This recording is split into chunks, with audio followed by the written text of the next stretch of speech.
Olá, eu sou a pastora Aline Santos, eu falo sobre inclusão na igreja, um assunto um tanto desafiador, mas que eu te garanto que se houver propósito, o caminhar é possível.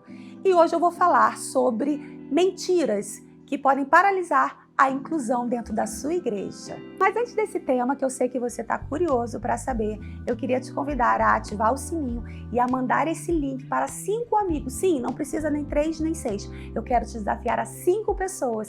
Por quê? Porque aquilo que é bom para você é bom para o outro. Então, você ainda não se inscreveu nesse canal? Se inscreve no canal, manda para 5 amigos e ativa o sininho. E aí você vem comigo que eu vou te apresentar 3 mentiras.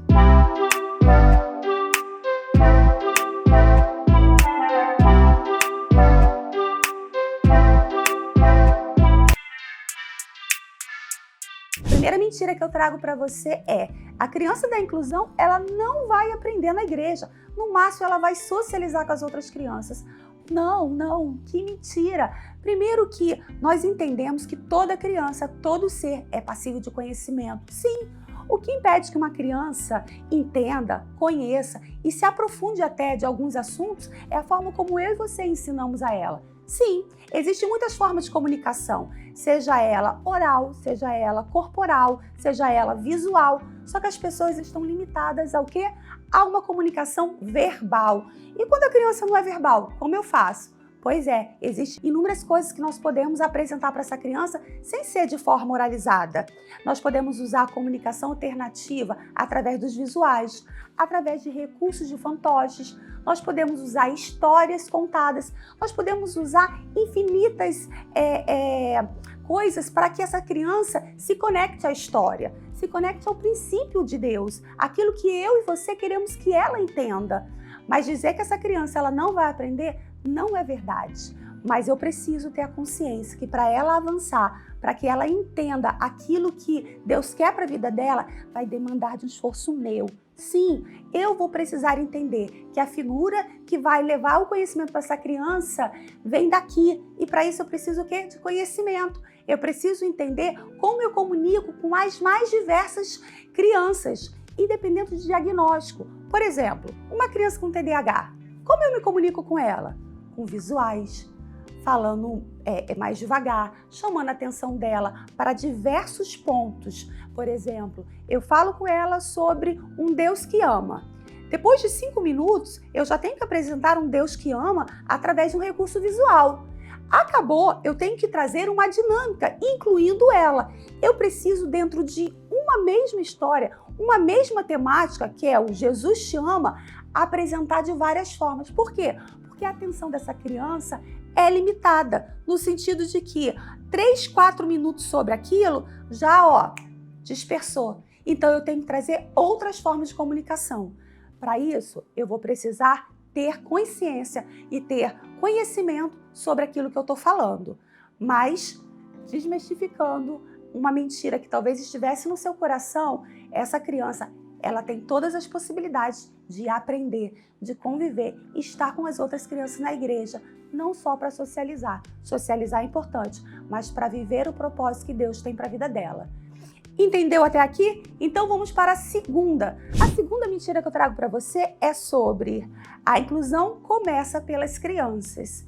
Não? Como assim? Estamos falando de inclusão no Ministério Infantil. Como não começa por ela? Pois é, porque a inclusão não é sobre criança, ela é sobre família. E a criança faz parte desse contexto. Eu preciso que a criança e a família caminhem juntos. Por exemplo, um trabalho de inclusão dentro do Ministério Infantil, onde você não está conectado aos pais, onde você não conhece a dor daquela família, onde você não sabe como que essa família está reagindo àquela dor, àquele sofrimento, você não consegue se conectar à criança. Você não consegue trazer essa criança para perto de você. Então, a inclusão, ela começa pela família. E a criança é um ponto dessa inclusão. Eu preciso conectar esses 2 pontos para que haja inclusão de fato. Eu vou te contar um testemunho breve para ilustrar isso que eu estou falando.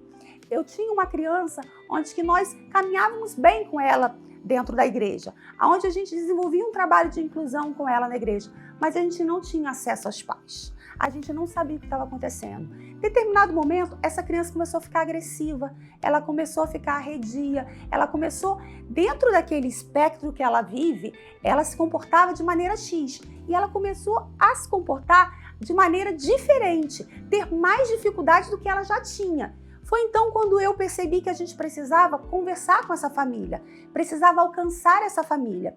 Quando eu chamei para conversar, essa família vivia um divórcio conturbado. Essa criança já não estava mais fazendo terapia, essa criança já não estava tendo mais uma família funcional. O que aconteceu? Essa criança, ela viveu um outro aspecto dentro da igreja. Ela começou a trazer a sua dor para dentro da igreja. Mas, Aline, você está falando de inclusão, você está falando provavelmente de uma criança que tem um espectro, uma criança autista. Como que ela vai... Sim, toda criança continua sendo um ser. E ele tem sentimento. E ele consegue perceber o que está à sua volta. Ele pode não conseguir falar para mim, olha, pastora, eu estou sofrendo porque minha mãe e meu pai estão se separando. Ele pode não ter essa comunicação, mas o seu coração sofre. Existe uma dor e essa dor é legítima. E para que eu cure essa dor, para que eu seja agente de transformação, que eu sei que é isso que você quer ser na vida das suas crianças e na vida da sua igreja, eu preciso conhecer essa dor. Por isso que a inclusão não começa pela criança, ela começa pela família. Como que essa família tem vivido diante de um diagnóstico?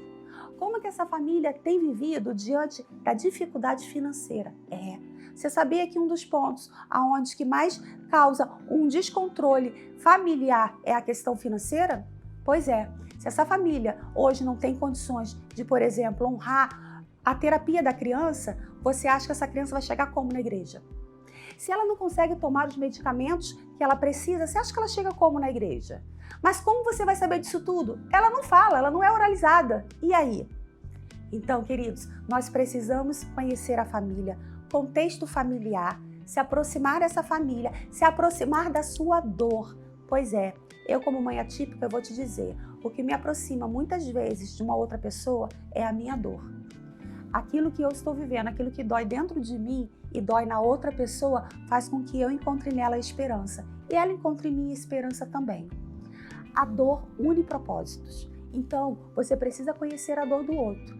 E quem sabe, a dor dele vai curar até a sua. Sim, você como líder da igreja, você como um voluntário, você como um gestor, seja qual for a sua posição dentro desse ministério, existe uma dor dentro de você, não é verdade? Pode não ser a dor da inclusão, mas a dor da rejeição, a dor do divórcio, a dor da separação. Qual é a sua dor? Quando você entende a dor do outro, a sua dor se conecta dele e as coisas fluem. E é por isso que eu te digo que é uma grande mentira achar que a inclusão começa pela criança. Mas vamos para a terceira mentira. A terceira mentira que pode realmente estar deixando que seu ministério de inclusão seja uma falha, que o seu ministério de inclusão não cresça. Por quê? Porque as mentiras, elas paralisam. E por que a mentira paralisa? Porque é a mentira do diabo. Simplesmente por isso. Deus não trabalha com mentira, Deus trabalha com verdade. E é por isso que eu quero te dizer que as mentiras que o diabo colocou na sua cabeça, que tem fortalecido mensagens talvez que não deixe você avançar, ou até mesmo que deixe você impotente ao propósito que ele tem para você, elas vão cair por terra hoje. Por quê? Porque eu estou te dizendo que o Senhor tem um propósito na sua vida, assim como ele tem na minha e assim como foi despertado um dia. Um dia eu achava que não tinha propósito. Um dia eu achava que a minha dor não tinha aliança com o meu propósito. O dia que eu descobri que tudo aquilo que eu vivi tinha uma aliança com o propósito que Deus tinha na minha vida, uma chave virou. E eu comecei não só a ser curada na minha dor, como ser agente de cura para outras pessoas. A sua dor cura outras pessoas quando você é curado no Senhor. Amém? Mas eu quero te falar sobre a terceira mentira. E qual é essa terceira mentira? Que as famílias de crianças atípicas aceitam o que der.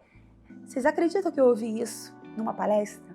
A pessoa, provavelmente com o coração querendo dizer outra coisa, mas ela disse o seguinte: pastora, o bom de trabalhar com essas famílias é que elas aceitam o que der.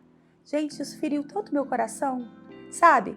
Não só por ser uma mãe atípica, não ser dentro do contexto de família atípica, é porque isso não é verdade. Uma família atípica não aceita o que der. É o contrário, ela fica feliz com pouco. Ela fica feliz com aquilo que você der, porque ela entende que ela tem tão pouco na sociedade, ela tem tão pouco no parquinho com o filho, ela tem tão pouco na fila do banco, ela tem tão pouco nas áreas que ela convive, que quando você chega e oferece só isso aqui para ela, ela se alegra. Mas isso não significa que ela se contenta com o que der, significa que ela se alegra com pouco. Significa que ela se alegra com as pequenas atitudes que eu e você proporcionamos na vida dela e do seu filho. Então, essas famílias, elas estão dentro de um contexto de dor. Um contexto onde o não é excessivo, aonde que a palavra você não pode, ele aqui não pode, aqui ele não entra, você aqui não é bem-vindo, norteiam a sua vida. E eu e você precisamos, com a verdade de Cristo, dizer para ela: nós temos algo especial para você. Nós temos uma família esperando você aqui na igreja. O nosso ministério infantil acolhe a sua família. A nossa igreja quer caminhar com você. Mas para isso, eu preciso tirar essas mentiras do teu coração. Eu preciso dizer para você que existem verdades absolutas e que mentiras, elas não vão te levar a um ministério relevante. Mas há verdades que... Você assistiu às 10 verdades? Ainda não? Pois é, existe um vídeo com as verdades que Deus tem para você sobre a inclusão. Quando você estiver conectado aqui comigo e acabar, você vai lá, acesse um vídeo que está aqui na minha página, falando sobre as verdades sobre a inclusão na igreja, que você vai entender que existem verdades e existem mentiras. E não são só 3, não, existe mais. Só que eu vou te entregar, sabe aonde? Dentro de um grupo que foi criado especialmente para você. Aqui embaixo tem um link, e esse link vai te levar a um grupo. E o que tem nesse grupo? Primeiro, pessoas que estão sedentas por informação sobre inclusão na igreja, assim como você. O que tem mais lá? Lá eu vou te entregar as outras verdades. Lá eu vou te entregar um caminho que talvez você ache que não existe. Lá eu vou te entregar o que você precisa para viver a inclusão na igreja. Eu estarei lá com você para que a gente possa caminhar juntos. Então eu te espero lá. Mas antes de você ir, manda esse vídeo para 5 pessoas. Eu já mandei no primeiro, quando você falou lá no início, manda de novo. Aquilo que é bom para você é bom para o outro. E eu te espero lá. Tchau, tchau!